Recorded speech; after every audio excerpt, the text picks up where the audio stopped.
জামা কাপড় নিতে এসেছি ছাদে। ভালোই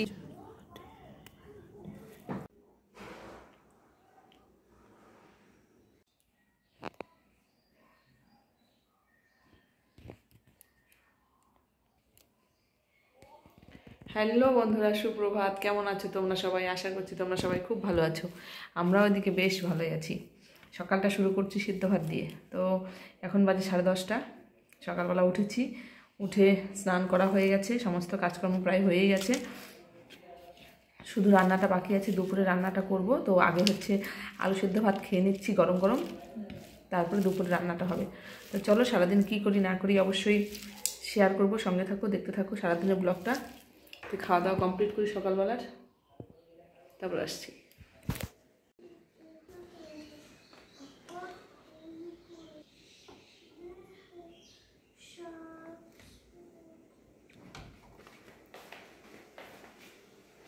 তো এখন বাজে 1:30টায় রান্নাঘরে আসলাম। আজকে রৌদ্র বেরিয়েছি, দেখো ভালো রৌদ্র। তো জামা কাপড় 2-3 দিন হলো একদম পুরো ভেজা ছিল জামা কাপড়, সব জামা কাপড় ছাদে নিয়ে নেড়ে দিয়ে আসলাম। তারপরে হচ্ছে যেগুলো একটু ভেজা আজকে ধোয়ার মতো সেগুলো নেড়ে দিয়ে আসলাম, দুটো তার টাঙালাম। এগুলো কাজকর্ম করার পরে সোজা রান্নাঘরে চলে এসেছি, আর রান্না দিয়েছি কারণ অনেকটা দেরি হয়ে গেছে। তো চলো রান্না হচ্ছে। এখানে হলো বাঁধাকপি মটরশুঁটি দিয়ে আর এই আর মাছ ভাপা করব। তার জন্য মশলা করে নিয়েছি লঙ্কা বাটা, আদা বাটা, জিরে বাটা, রসুন বাটা। আর এদিকে হচ্ছে এটা কষা কষা করে রান্না করব, আর বাঁধাকপির ঘন্ট রান্না করব আর মাছের মাথা দিয়ে। আর মাছের মাথাটা এখানেছি। তো অনেকটা দেরি হয়ে গেছে। সকালে যে আলু সেদ্ধ ভাত খেয়েছি পেটে নেই, পেটের থেকে হজম হয়ে উধাও হয়ে চলে গেছে। তো এখন হচ্ছে সব রান্নার আয়োজন করে নিয়েছি। এখন ঝটাপট শুধু রান্নাগুলো করব। আর খিদে পেয়ে গেছে ভালোই। মেয়ে আর বড় মেয়ে, ছোটো মেয়ে ওই ঘরে পড়ছে, একজন ঘুমোচ্ছে, একজন পড়ছে। আর আরেকটা কড়াই বসিয়ে দিই, আরেকটা কড়াইয়ে বসিয়ে দিলে তাড়াতাড়ি হয়ে যাবে। তো চলো আরেকটা ছোট্ট একটা কড়াইয়ে মাছের এটা রান্না করব। ছোটো কড়াইটাতে বসিয়ে দিই, আর হচ্ছে ওটা বাঁধাকপি হতে থাক, তাহলে তাড়াতাড়ি হয়ে যাবে, গরম ভাতটা করতে টাইম লাগবে না। তো চলো এটাতে বসিয়ে দিই।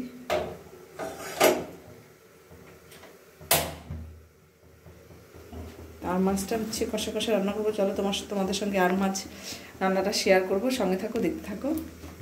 তো বন্ধুরা দেখো, আর মাছটা হচ্ছে লবণ দিয়ে, হলুদ দিয়ে, আরেকটুখানি সর্ষের তেল দিয়ে হচ্ছে মেখে নেব। আর মাছটা সর্ষের তেল দিয়ে মেখে নিলে একটু ফোটে কম, ভীষণ ফোটে তেলে দিলেন দেওয়ার সঙ্গে সঙ্গে। তো তেলটা দিব এই জন্যই যে একটু ফুটবে কম। তো শ্বশুরবাড়ির পুকুর থেকে নিয়ে এসেছি আর মাছ। পুকুরে মেশিন লাগিয়েছে, জলটা খেচে দেবে, কারণ হচ্ছে মাটি কাটবে, মাটি কেটে পুকুরটা ডিপ করবে। ওই জন্য বেশ ভালোই কদিন ধরে মাছ খাওয়া হচ্ছে শ্বশুরবাড়ির পুকুরের সমস্ত রকমের মাছ। আর মাছ ভীষণ ফুটে, ওই জন্য একটুখানি সর্ষের তেল মাখিয়ে নিলাম। পাঙাশ মাছ যারা যারা খায় তারা তারা বোঝো কেমন ফাটে, ওই জন্য তেল দিয়ে, লবণ দিয়ে, হলুদ দিয়ে একটুখানি মাখিয়ে নিলাম। একটুখানি কম ফাটবে, তবু কম ফাটবে। তো এদিকে চলো এটা রান্না করি।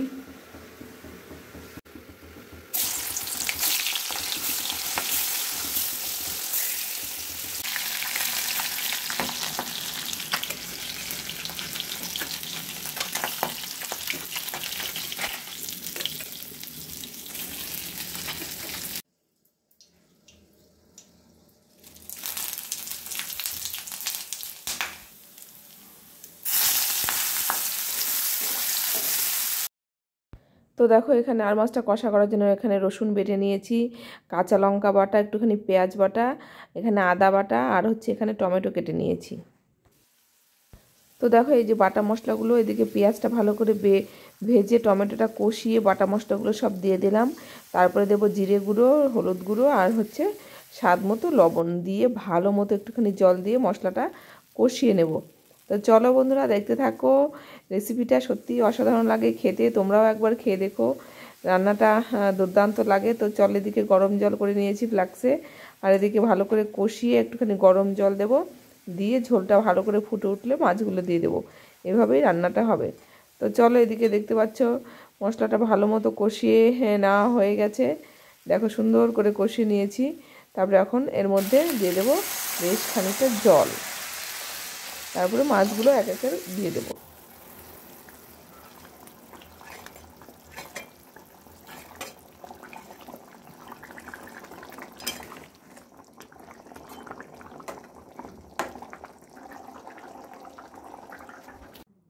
তো দেখো আমি বাড়িতেই ধনেপাতা গাছ লাগিয়েছিলাম, তার মানে প্রথমে যে ধনেপাতা কিনে নিয়ে আসতো শিকড়গুলো মাটিতে লাগিয়ে দিয়েছিলাম। কি সুন্দর হয়েছে দেখতে পাচ্ছ।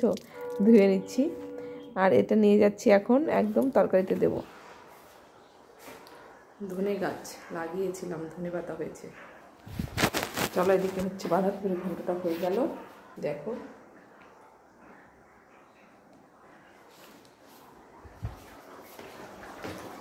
হচ্ছে মাছের ঝোলটা হচ্ছে, আর এদিকে হচ্ছে ভাত।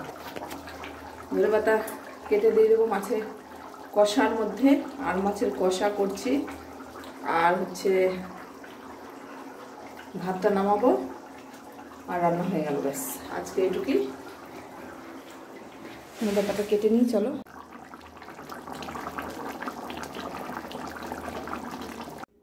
তো রান্না কমপ্লিট, দেখো কি সুন্দর এসেছে কালারটা, আর সত্যি দুর্দান্ত হয়েছিল খেতে। তোমরাও এভাবে ট্রাই করে দেখতে পারো, খেয়ে কেমন লাগে পরে জানিও। তো দেখো ভাত খাবো, তার আগে একটুখানি কাজ গুছিয়ে নিচ্ছি। গুছিয়ে নেওয়া বলতে রান্নাবান্না করেছি, করার পরে ঘরগুলো সব সুন্দর করে ঝাড় দিই। ঘরগুলো সুন্দর করে ঝাড় দিয়ে প্রায় অর্ধেকটা কাজ করে নিয়ে কমপ্লিট করলে না, তারপরে হচ্ছে ভাত খাওয়ার পরে একদম সোজা কম্বলের নিচে ঢুকবো। এটাই প্ল্যান আছে যে আগে সবগুলো কাজ করি, খাওয়ার পরে না কোনো কাজ করতে ইচ্ছে করে না। তো সবাই ঘুমাচ্ছে, খেয়ে মানে ভাত খাবো, এদিকে স্নান হচ্ছে, ওইদিকে পুচকিটা ঘুমাচ্ছে। তো এদিকে সমস্ত কাজ ঘুমিয়ে থাকতে থাকতে করে নিলে নিজেরই সুবিধা হয়।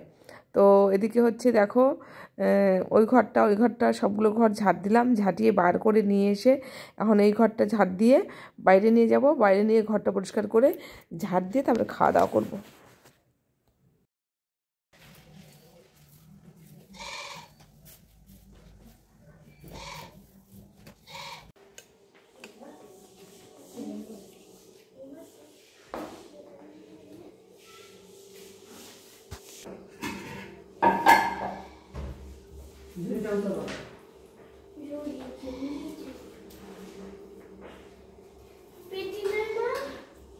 মাছের কোনো কাটা নেই, ছোট কাটা নাই না, বড়টা দেব, বড়টা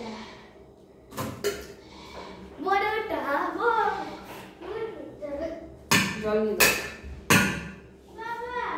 তোর বাবা এখন কি করে রে?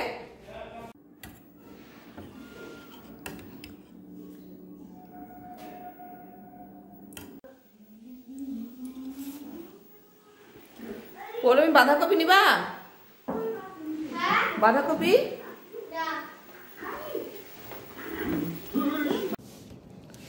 শুভ বিকেল বন্ধুরা। জামা কাপড় নিতে এসেছে ছাদে। ভালোই ঠান্ডা ঠান্ডা ওয়েদার, আর ঠান্ডাটা রাতে জমিয়ে পড়বে মনে হচ্ছে।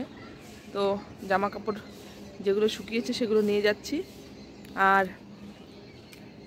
যেগুলো শুকায়নি সেগুলো হচ্ছে রেখে দিলাম, থাক ওই সিঁড়ির ঘরটার মধ্যে। তো চলো জামা কাপড় নিয়ে পাটিটা উঠাবো।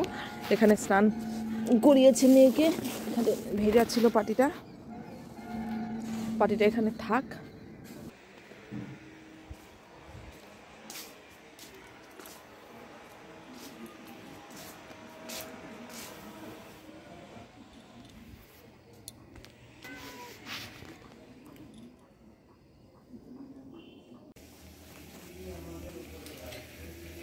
শুভ সন্ধ্যা বন্ধুরা।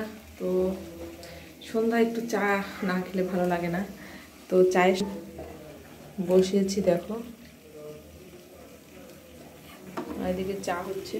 তো অনেকটা দুধ দিয়েছিল, তো অনেকটা দুধ ছিল, তো দুধগুলো কি করব, তো ভাবলাম যে আতপ চাল রয়েছে, গোবিন্দভোগ চাল রয়েছে, তো একটুখানি পায়েস করতে যাচ্ছি, যে একটুখানি পায়েস করি, আর হচ্ছে লাল চা করব। আর রাত্রেবেলা তেমন রান্না নেই, শুধুমাত্র ভাত করব, ওই জন্য রান্নাটা নেই।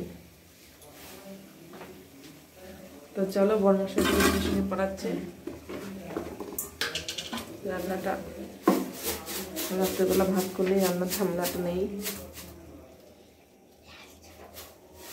হ্যাঁ, লাল চা খাবা? ঠিক আছে, লাল চাই বানাচ্ছি, যাও। লাল চা খাবে মেয়ে, লাল চা করছি।